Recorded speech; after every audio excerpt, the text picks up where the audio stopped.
दोस्तों, ये कहानी एक सच्ची घटना पर आधारित कहानी है, जो कि गुजरात की है, जैसे आज मैं आप लोगों के साथ शेयर करने जा रहा हूं। एक बड़ा बिजनेसमैन होता है और उसका नाम दिनेश होता है, जिसकी दो बेटियां होती हैं। बड़ी बेटी का नाम किरण और छोटी बेटी का नाम पूनम होता है।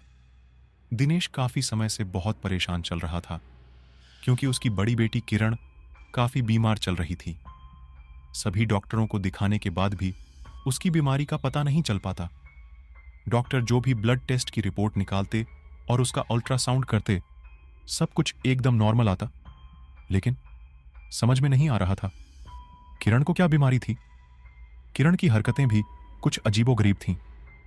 दिन पर दिन वो सोकर कांटा हुए जा रही थी। ना तो ठीक से खाती थी और ना ही किसी से बातचीत करती थी, और यहां तक कि 4 कदम चलते ही उसे चक्कर आ जाता था। किरण में इतनी भी ताकत नहीं थी कि वो कुछ बोल पाए, लेकिन कभी कभी नींद में उठकर वो अचानक रोने लगती, चिल्लाने लगती और अजीब हरकतें करती। कुछ भी समझ नहीं आ रहा था कि आखिर चल क्या रहा है। दिनेश ने यह बात अपने एक पक्के दोस्त से कही। यार, मेरी बेटी के साथ न जाने क्या क्या हो रहा है, मैं बहुत ही ज्यादा परेशान हूं। दिनेश ने सारी बात अपने दोस्त से कही। उसके दोस्त ने कहा, भाई दिनेश, मुझे तो कुछ गड़बड़ लगती है। जो जो तुम मुझे बता रहे हो, ऐसा लगता है ये कोई मेडिकल की दिक्कत नहीं है, ये तो कुछ और ही मालूम पड़ता है। एक बार मेरी बात पर गौर करके देखना, अपनी बेटी को किसी सिद्ध पंडित के पास दिखाओ कि असल में बात आखिर है क्या। हालांकि दिनेश भूत प्रेत में विश्वास नहीं रखता था, लेकिन अपनी बेटी की ये अजीब सी हालत देखकर वो उसे ठीक करने के लिए कुछ भी करने को तैयार था। दिनेश ने अपने दोस्त की बात को मानते हुए एक जाने माने बहुत सिद्ध पंडित, जो कि प्रेत बाधा का सारा निवारण जानते थे, उनको फोन किया। तो दिनेश का फोन पंडित जी के असिस्टेंट ने उठाया। हाँ जी, कहिए क्या काम है। दिनेश ने कहा, जी मुझे अपनी बेटी के इलाज के लिए पंडित जी से मिलना है। क्या बता सकते हैं किस समय उनसे बात हो सकती है। असिस्टेंट का नाम सुरेश था, तो सुरेश ने कहा, जी आप पंडित जी से 2 दिन बाद मिल सकते हैं। इस समय तो वो आपसे बात भी नहीं कर सकते, वो काफी व्यस्त है। आप 2 दिन बाद शाम 4 बजे आना और अपनी बेटी का हाल फिलहाल का एक फोटो जरूर लेते आना। दिनेश ने 2 दिन का इंतजार किया। उसके बाद जब वो पंडित जी के घर पहुंचा, तो उसने देखा कि यहां तो बाहर लाइन लगी हुई है।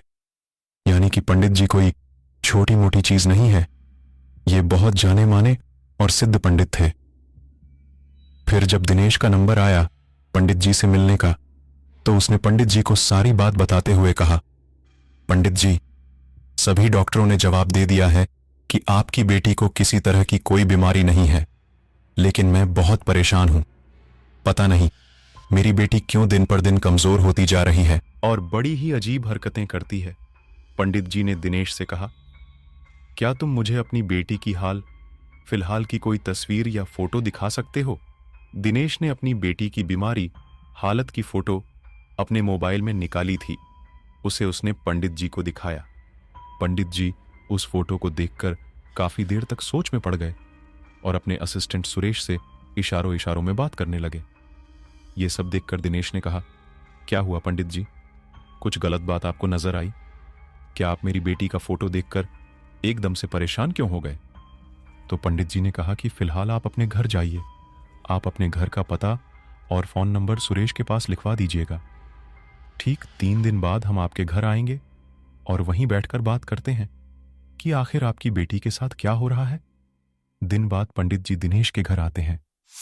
पंडित जी की एक खास बात यह थी कि वो किसी के लिए भी कोई काम करने के लिए किसी तरह के पैसे नहीं लेते थे। ये उन्हें भगवान के आशीर्वाद के रूप में सिद्धियां प्राप्त थीं। पंडित जी अपनी सिद्धियों को बेचते नहीं थे, बल्कि मानव कल्याण में उन्हें इस्तेमाल करते थे, इसलिए उनकी कही और कड़ी बात कभी गलत नहीं होती थी। यदि कोई अपनी अच्छा से कोई उपहार उन्हें दे देता तो वो बात अलग थी। जब पंडित जी दिनेश के घर में घुसे तो उन्हें एक अजीब सी अनुभूति हुई। घर तो एकदम साफ सुथरा है, लेकिन फिर भी ऐसा लग रहा है मानव सीलन की या फिर किसी मरे हुए जानवर की गंदी बदबू फैल रही थी। पंडित जी घर के अंदर आते हैं और दिनेश की पत्नी और उनकी छोटी बेटी उन्हें नमस्ते करती है। फिर पंडित जी कहते हैं, ये आपकी बेटी है? तो दिनेश कहता है, जी हाँ, ये मेरी छोटी बेटी है। मेरी बड़ी बेटी जो कि बीमार है, वो अपने कमरे में सो रही है। फिर बिना कुछ खाए पिए और बिना कुछ कहे पंडित जी ने बस ये कहा कि मुझे बेटी का कमरा दिखा दो। पंडित जी के साथ सुरेश और दिनेश की पत्नी गए। किरण सो रही थी। दिनेश ने अपनी बेटी को उठाकर कहा, बेटा उठो, देखो तुमसे कौन मिलने आया है, ये तुम्हें बिल्कुल ठीक कर देंगे। पंडित जी ने किरण से कहा, बेटी तुम्हारा क्या नाम है? तो उसने कहा, मेरा नाम किरण है। तो पंडित जी ने कहा, बेटा आप कैसे हो? तो किरण ने धीमी आवाज में जवाब दिया, मैं बिल्कुल ठीक हूं। दिनेश की पत्नी पंडित जी के लिए फल लेकर आई। पंडित जी ने फल की एक कटोरी उठाई और मन ही मन मंत्रों का उच्चारण करते हुए किरण से कहा, बेटी आप फल खा लो। पहले तो किरण ने मना किया, उसके बाद पंडित जी के आग्रह करने पर और दिनेश ने कहा कि किरण ले लो। पंडित जी ने दिया, इसे थोड़ा सा खा लो। बेटी किरण ने फलों की कटोरी लेकर खड़गी से बाहर फेंक दिया। किरण के इस व्यवहार को देखकर वहां खड़े सभी लोग हैरान रह गए। दिनेश को किरण की इस हरकत पर बहुत गुस्सा आया। उसने किरण को डांटते हुए कहा, यह क्या हरकत है? तो पंडित जी ने दिनेश को हाथ के इशारे से शांत रहने के लिए कहा। पंडित जी ने सुरेश की तरफ देखते हुए कहा, बात समझ में आ गई, जिसका डर था ये वही समस्या है। इसके बाद पंडित जी ने थोड़ी तेज आवाज में पूछा, बताओ तुम कौन हो? किरण ने कहा, अभी तो बताया कि मैं किरण हूं। पंडित जी ने फिर पूछा, अब सच में बता कि असल में तू कौन है? किरण बड़ी बड़ी आंखें करके घूरते हुए पंडित जी को देखती रही। पंडित जी ने फिर पूछा, बता कौन है तू और कहां से आई है और क्यों इस बच्ची को परेशान कर रही है? तो किरण ने कहा, मैं जो भी हूं अपनी मर्जी से नहीं आई हूं, मुझे यहां भेजा गया है और अब मैं यही रहूंगी। तू मेरा कुछ नहीं बिगाड़ सकता। अगर अपनी सलामती चाहता है तो यहां से अभी के अभी चला जा। किरण ने अपने सारे बाल अपने चेहरे पर बिखेर लिए। उसका पतला सा चेहरा और बड़ी बड़ी लाल आंखें देखकर सभी के दिल कांप गए। किरण की मां किरण को देखकर हैरान हो गई कि जाने मेरी बेटी को किस भला ने अपने शिकंजे में पकड़ लिया है। वह रोते रोते पंडित जी से पूछने लगी, पंडित जी मेरी बेटी को क्या हो रहा है? यह तो ऐसी नहीं थी, यह तो बहुत चंचल लड़की थी। आप बताइए पंडित जी, मेरी बेटी ठीक तो हो जाएगी ना? पहले जैसी हो जाएगी या नहीं पंडित जी? तो पंडित जी ने दिलासा देते हुए कहा, आप परेशान मत हो, मैं सब कुछ सही कर दूंगा। आपकी बेटी पहले की तरह स्वस्थ और हंसती खेलती हो जाएगी। पंडित जी ने दिनेश से उनकी पत्नी को कमरे से बाहर ले जाने के लिए कहा, क्योंकि जो भी वो कहेंगे और जो भी बातें वो किरण से पूछेंगे वो उनकी मां से बर्दाश्त नहीं होगा। पंडित जी के कहने पर दिनेश की पत्नी कमरे से बाहर चली गई। किरण का शरीर इस समय कई आत्माओं का घर बना हुआ था। यही वजह थी कि किरण अजीब अजीब तरह का व्यवहार कर रही थी। उनमें से एक आत्मा बोली, मैं असलम हूं, मैं यहां आया नहीं हूं, मुझे तो यहां भेजा गया है और मुझे रहने के लिए एक शरीर की जरूरत थी, इसलिए 3 महीने से मैं इस लड़की के शरीर में रह रहा हूं। पंडित जी ने पूछा, तुझे भेजा किसने है? खुद चला जा, वरना तुझे भगाने के और भी तरीके हैं। असलम बोला, मैं तो जा रहा हूं, लेकिन औरों को भी भगाना, क्योंकि यहां तो लाइन लगी हुई है। ऐसा कहकर वो चला गया। फिर इतने में एक और डरावनी आवाज आई। दूसरी आत्मा बोली, तो यहां से जा और हमें आराम करने दे। पंडित जी जवाब देते हैं, जाऊंगा तो मैं तुम सबको भगाकर ही इसलिए कहता हूं, सीधी तरीके से इस बच्ची का शरीर छोड़कर चले जाओ। पंडित जी को देखकर किरण झोर झोर से हंसती और कभी बुरी तरह से रोने लगती। जब वो रो रही होती तो पंडित जी कहते, अब क्यों रो रही हो? इनमें से एक आत्मा बोलती है कि रोने का कारण वो आदमी है। किरण अपने पिता दिनेश की तरफ उंगली दिखाते हुए कहती हैं। पंडित जी हैरानी से देखते हैं और कहते हैं, ये तो तुम्हारे पिताजी हैं। वो बोलती है, नहीं, ये एक पत्थर दिल आदमी है। मेरा पति इस आदमी के यहां नौकरी करता था। अचानक मेरी तबीयत खराब हो गई थी तो मेरा पति इस आदमी के पास मदद के लिए पैसे लेने गया, लेकिन इस आदमी ने साफ इनकार कर दिया और सही समय पर इलाज ना होने के कारण मेरी मौत हो गई। और तो और, इससे जब मेरे पति ने कहा कि साहब अगर आप समय से पैसे दे देते तो आज मेरी बीवी चिंता होती, तो इस आदमी ने यह बात सुनकर गुस्से में मेरे पति को काम से भी निकाल दिया। आज वो बहुत परेशान है और इसकी सारी वजह सिर्फ यही आदमी है, इसलिए मैं इसका बदला इस आदमी की बेटी से ले रही हूं। पंडित जी दिनेश की तरफ देखते हुए बोले, दिनेश जी, आपने ये सही नहीं किया। आपके थोड़े से पैसे दे देने से किसी की जान बच सकती थी। आज आपकी इस पत्थरदिली का नतीजा आपकी मासूम बेटी को भुगतना पड़ रहा है। तो पंडित जी ने उससे कहा, देखो, जो हो गया सो हो गया। इस बच्ची के शरीर को छोड़ दो। तुम्हारे पति को दिनेश दोबारा से नौकरी पर रख लेगा और पैसे देकर उसकी मदद भी करेगा। तो दिनेश कहने लगा, हाँ हाँ बिल्कुल, मैं तुम्हारे पति को दोबारा नौकरी दूंगा, वो भी अच्छी तनख्वाह पर लेकिन तुम मेरी बेटी के शरीर को छोड़ दो। इतना कहते ही वो आत्मा किरण के शरीर से निकल गई और निडाल होकर किरण बिस्तर पर लेट गई। तो पंडित जी ने कहा, दिनेश जी, फिलहाल आपकी बेटी तो ठीक है, लेकिन ज्यादा देर तक नहीं। अभी मैं यहां से जा रहा हूं, लेकिन जब मैं कहूंगा आपको अपनी बेटी को वहीं उसी जगह लेकर आना होगा, क्योंकि तभी हकीकत का पता लगेगा। आखिर आपकी लड़की के साथ ये सब किसने किया है और उसका ये सब करने का क्या मकसद रहा होगा। इतना कहकर पंडित जी वहां से चले जाते हैं और कुछ दिनों के बाद पंडित जी का दिनेश को फोन आता है। पंडित जी कहते हैं, दिनेश जी, आप अपनी बेटी को लेकर मेरे पूजा स्थल पर आ जाइए। ठीक रात 11-12 बजे आप यहां पहुंच जाइएगा। आगे क्या करना है इसका इंतजाम मैंने कर रखा है। ईश्वर से यही प्रार्थना करना कि हमारी कोशिश सफल रहे। दिनेश जी कहते हैं, ठीक है पंडित जी, फिलहाल किरण तो बहुत कमजोर है, मैं उसको जैसे तैसे करके कार में लेकर आ जाता हूं। दिनेश अपनी बेटी को धीरे धीरे घर से बाहर लेकर आता है और कार में आराम से बिठाकर पंडित जी के पूजा स्थल की ओर निकल पड़ता है। साथ में किरण की छोटी बहन और उसकी मां भी होती है, यानी कि पूरा परिवार साथ में पंडित जी के यहां जाता है। अब ये लोग पंडित जी के पूजा स्थल पर पहुंच चुके होते हैं। सभी लोग कार से उतरते हैं, लेकिन किरण के पैर मानो वहीं जम से जाते हैं। किरण कार से उतरने को तैयार ही नहीं होती, मानो किसी शक्ति ने उसे वहां पर जकड़ लिया हो। तभी दिनेश पंडित जी को बाहर बुलाता है और उनसे विनती करता है कि पंडित जी, आप ही कुछ करिए। किरण तो कार से बाहर आ ही नहीं रही है। फिर पंडित जी मंत्रों को उच्चारण करते हुए पवित्र जल किरण के ऊपर छिड़कने लगते हैं। जल के छिड़काव से किरण कांपने लगती है। पंडित जी कहते हैं, तुम बाहर आती हो या मैं दोबारा जल छिड़क कर तुम्हें यही भस्म कर दूं, क्योंकि मैं चाहता हूं जो भी तुम इसके अंदर हो आराम से इसके शरीर से बाहर चली जाओ। किरण भयानक आवाज में बोलती है, आ रही हूं, रुक जाओ, मुझे आ रही हूं। किरण के पूरे बाल बिखरे हुए होते हैं। रात के ठीक 11 बजे दिनेश अपने परिवार के साथ पंडित जी के यहां पर आ चुका होता है। पंडित जी ने पूरा तांत्रिक पूजा वाला माहौल बना रखा होता है, क्योंकि उन्हें किरण के शरीर पर जीस, बुरी आत्मा और काले जादू ने वश किया होता है। उसे निकालना होता है। इसके बाद पंडित जी ने एक घेरा बनाया हुआ होता है, जहां लाकर वो किरण को जबरदस्ती बैठाते हैं।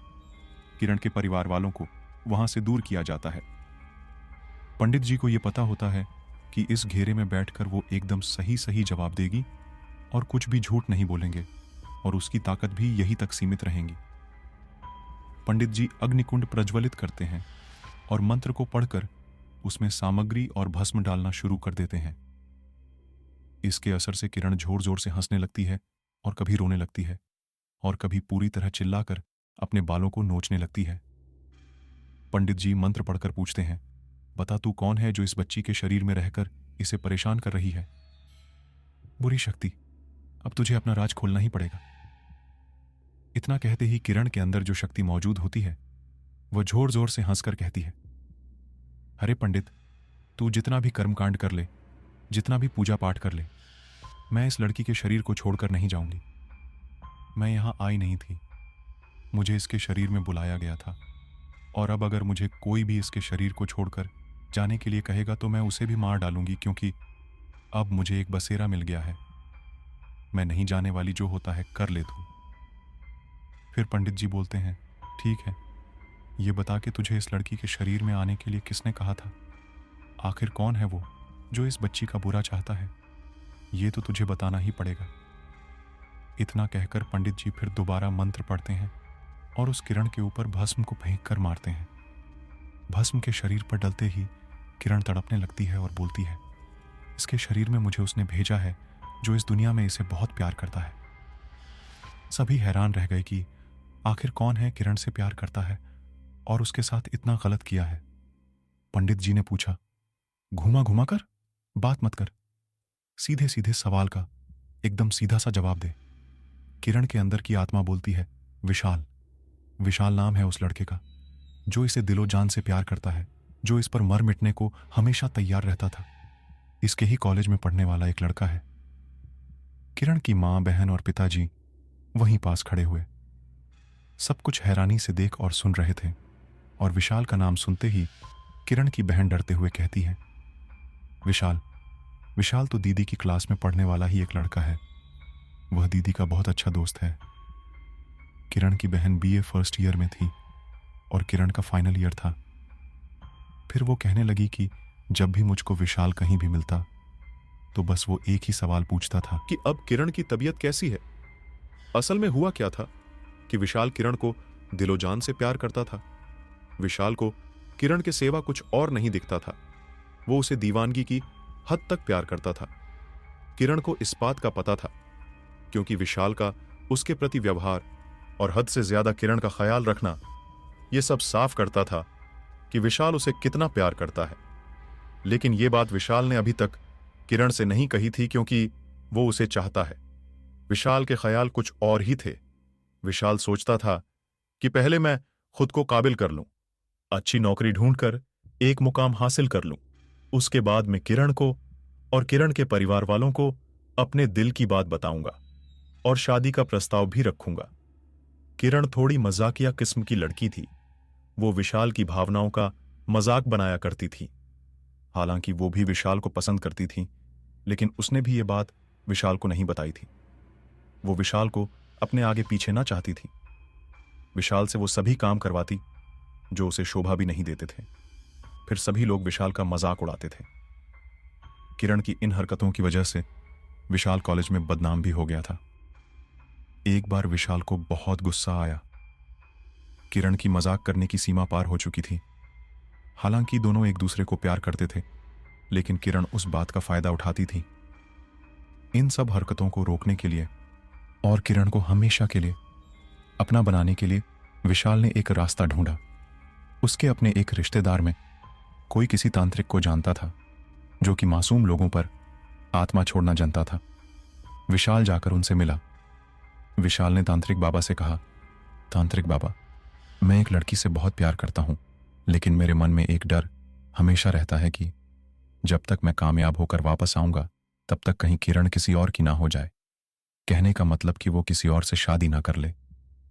बाबा, आप कुछ ऐसी तंत्र विद्या किरण पर कर दो, हमेशा के लिए मेरी हो जाए और वो किसी की ना हो सके, और जब मैं वापस आऊं तो वो बस मुझसे ही शादी करे।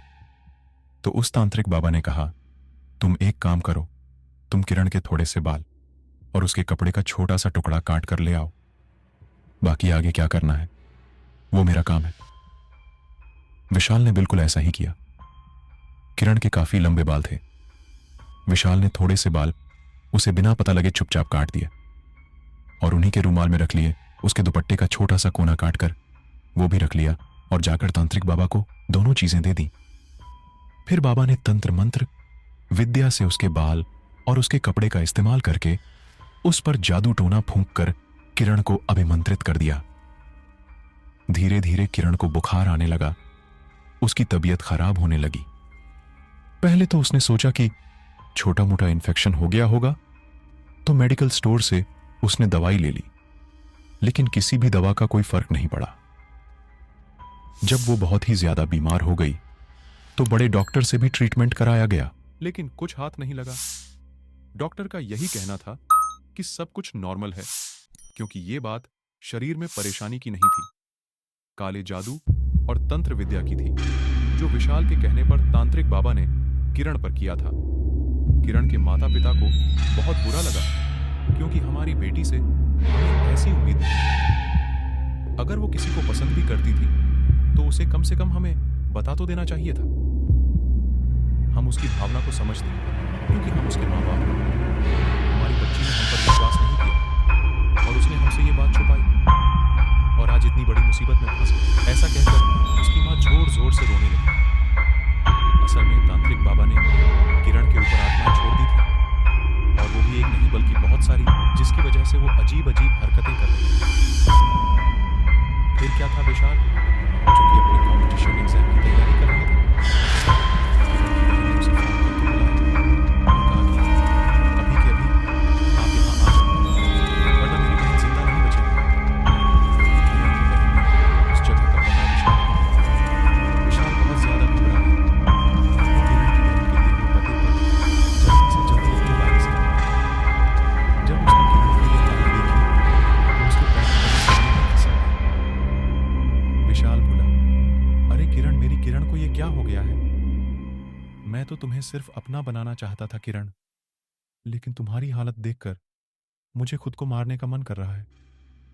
हे भगवान, ये मैंने क्या कर दिया है? जिसके साथ सारी जिंदगी काटने के सपने देख रहा था, उसे ही मौत के मुंह में धकेल दिया। तो पंडित जी ने विशाल से कहा, तू ही था ना जो इसे दिलोजान से प्यार करता था? आजकल के तुम युवाओं की नजरों में क्या यही सिर्फ प्यार है कि जैसे तुम प्यार करते हो उसे इतनी तकलीफ दो कि आज वो जिंदगी और मौत से कन रही है? विशाल, तुमने किरण के साथ इतना बुरा किया जो कि शायद कोई अपने दुश्मन के साथ भी नहीं करता।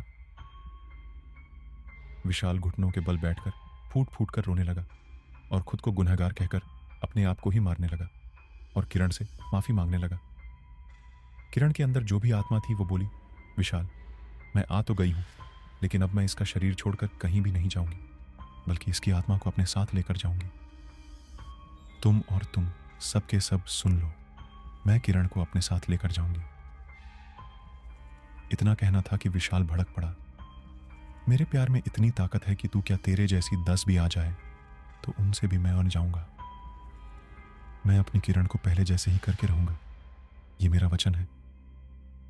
इतना कहकर विशाल उसी तांत्रिक के पास जाता है जिसके पास जाकर उसने किरण के ऊपर काला जादू करवाया था। विशाल तांत्रिक बाबा के पास पहुंच जाता है और कहता है, बाबा, मेरी किरण को बचा लो। मैंने आपकी मदद से किरण के प्यार में अंधा होकर उसे अपना बनाने के लिए गलत रास्ता चुना, लेकिन आज यह गलत रास्ता मुझ पर और मेरी किरण पर बहुत भारी पड़ रहा है। आप मेरी मदद कीजिए, इस काले जादू को मेरी किरण के ऊपर से हटा दीजिए। मैं आपका एहसान सारी जिंदगी नहीं भूलूंगा। तांत्रिक बाबा ने कहा, विशाल, इन बुरी शक्तियां का कोई भरोसा नहीं होता। मैंने इसे कुछ समय के लिए भेजा था, लेकिन मुझे लग रहा था कि इसमें खतरा है, क्योंकि ये जाति तो मेरी मर्जी से है, लेकिन मेरे पास आती है अपनी खुद की मर्जी से। अब उस आत्मा की मर्जी के आगे मैं भी कुछ नहीं कर सकता। तुम ही बोल रहे थे ना कि तुम किरण को दिलोजान से प्यार करते हो, तो उसके लिए कुछ भी करने के लिए तैयार हो। तो विशाल ने कहा, मरते दम तक मैं अपनी इस गलती को सुधारने की कोशिश करूंगा। तांत्रिक बाबा बोले, तुम्हें अपने प्यार की ताकत से एक बार किरण को उसके अपने ही असली रूप में आने के लिए मजबूर करना होगा। तुम्हें किरण को बताना होगा कि तुम उसे कितना प्यार करते हो, क्योंकि प्यार ही ईश्वर होता है। और तुम देख लेना, बुरी शक्ति को वे स्वर के आगे झुकना ही पड़ेगा। तांत्रिक बाबा की बात सुनते ही विशाल के अंदर एक अजीब सी ताकत आ गई। उसे विश्वास हो गया कि मैं अपनी किरण को बचा लूंगा। बाबा ने विशाल को तंत्र मंत्र से सिद्ध की हुई भोलेनाथ की चरणों की भस्म दी और कहा, जिस भी पल किरण अपने असली रूप में आ जाएगी, उसी पल तुम्हें यह भस्म उसके सर पर मल देनी है। और एक काले धागे में बंधा ताबीज भी देता हूं, जो तुम्हें तुरंत किरण के गले में बांध देना है। ऐसा करने से वो आत्मा दोबारा किरण के शरीर में नहीं आ पाएगी। विशाल ये सामान लेकर तुरंत वही गया जहां किरण और उसका परिवार था। वहां पहुंचकर विशाल ने देखा कि पंडित जी पूरी कोशिश कर रहे हैं कि वो आत्मा किरण को नुकसान ना पहुंचा। मंत्रों से उन्होंने उस आत्मा की शक्ति को कुछ कम कर रखा था। वहां पहुंचकर विशाल किरण के पास गया। किरण का गुस्से वाला चेहरा, बिखरे बाल और आंखें लाल हो गई थीं, जो विशाल को जान से मारने के लिए उतारू हो रही थी। जब विशाल किरण की ओर नजदीक गया और उसकी आंखों में आंखें डालकर देखने लगा, तो पूरी शक्ति से उस आत्मा ने विशाल को दूर फेंक दिया पीछे पड़ा पत्थर विशाल की कमर पर लगा। विशाल थोड़ा जख्मी हो गया। उसे उठकर चला भी नहीं जा रहा था, लेकिन उसे अपनी गलती सुधार करनी थी और अपनी किरण को उसे वापस ठीक करना था। इसके बाद उसने अपने आत्मबल को मजबूत बनाया और खड़ा हुआ। फिर वो किरण के पास गया और अपनी आंखों में आंसू लाते हुए बोला, किरण, मुझे माफ कर दो। मैं तुम्हारा गुनहगार हूं। प्लीज माफ कर दो मुझे। मैंने तुम्हें इस दुनिया में सबसे ज्यादा प्यार किया है और हमेशा करता रहूंगा। अगर तुम्हें कुछ हो गया तो शायद मैं इसी पल मैं मर जाऊं, लेकिन मेरे प्यार में इतनी ताकत है कि मैं तुम्हें कुछ नहीं होने दूंगा। मुझे पता है तुम भी मुझसे बहुत प्यार करती हो ना, भले ही तुमने मुझे अपने दिल की बात आज तक नहीं बताई हो। सुनो किरण, हमें अपने प्यार को इस बुरी शक्ति के आगे घुटने नहीं देना है। हमें हारने नहीं देना है। खुद को किरण ने उसकी बात सुनी तो जैसे उसका चेहरा पल भर के लिए एकदम नॉर्मल हो गया और वह सिसक सिसक कर रोने लगी और कहने लगी, विशाल, मुझे बचा लो, मुझे जीना है, मुझे तुम्हारे साथ रहना है। इतना सुनते ही विशाल को लगा कि इस समय किरण नॉर्मल है। उसने तुरंत वो भस्म निकाली और किरण के माथे पर मल दी और तावीज निकालकर उसके गले में डाल दिया। इतना करते ही वो किरण से दूर हटा। किरण नीचे जमीन पर लेटकर तड़पने लगी और रोने लगी, जैसे कोई उसे खींच रहा हो और वो अपने आप को बचा रही हो। उस आत्मा की सारी कोशिश नाकामयाब हो गई और काले धुएं की तरह वो उसके शरीर से निकलकर चली गई। इसके बाद किरण बेहोश हो चुकी थी क्योंकि वो बेहद कमजोर थी। विशाल ने किरण को अपनी गोद में उठाया और पंडित जी के पास ले गया। पंडित जी ने तंत्र मंत्र करके किरण की आत्मा को शुद्ध किया और ऐसा बंधन बांध दिया जिससे अब किरण के शरीर में किसी भी आत्मा को दोबारा आगमन ना हो पाए। किरण को अस्पताल ले जाया गया। किरण को अस्पताल ले जाया गया। वहां पर उसका सही सही इलाज हुआ और धीरे धीरे किरण ने खाना पीना शुरू कर दिया। विशाल दिन रात वही हॉस्पिटल में रहा। उसने किरण की बहुत सेवा की। दिन रात जाकर वो किरण की देखभाल करता रहा। ये सब जब किरण के माता पिता ने देखा तो उन्हें महसूस हुआ कि इससे ज्यादा प्यार करने वाला लड़का शायद हमारी बेटी को ना मिले। उन्होंने विशाल की गलती को माफ कर दिया और दोनों के रिश्ते को मंजूरी दे दी। दोनों तो एक दूसरे को पहले से ही प्यार करते थे। किरण बहुत जल्दी सही होने लगी। विशाल भी अपनी परीक्षाओं में पास हो गया और उसे बहुत अच्छी सी सरकारी नौकरी मिल गई। किरण और उसके माता पिता को विशाल पर बहुत गर्व हुआ। विशाल के माता पिता ने भी किरण को पसंद कर लिया। तो दोस्तों कहते हैं ना कि बुरे का परिणाम बुरा ही होता है, जिसे सही करना बहुत मुश्किल हो जाता है। इसलिए इन बुरी शक्तियां और गलत रास्ते पर चलने के बजाय हमें सच्चाई का रास्ता अपनाना चाहिए, क्योंकि प्यार और सच्चाई में ही भगवान है दोस्तों। आई होप आपको यह कहानी जरूर पसंद आई होगी, और अगर पसंद आई हो तो प्लीज लाइक एंड शेयर और चैनल को सब्सक्राइब कर लेना। और अगर आप लोग मेरे चैनल पे हो तो यार प्लीज सब्सक्राइब करना मत भूलना और कमेंट बॉक्स में बताना कि कहानी कैसी लगी। तो चलिए दोस्तों, मिलते हैं आपसे अगली वीडियो में। तब तक के लिए गुड नाइट।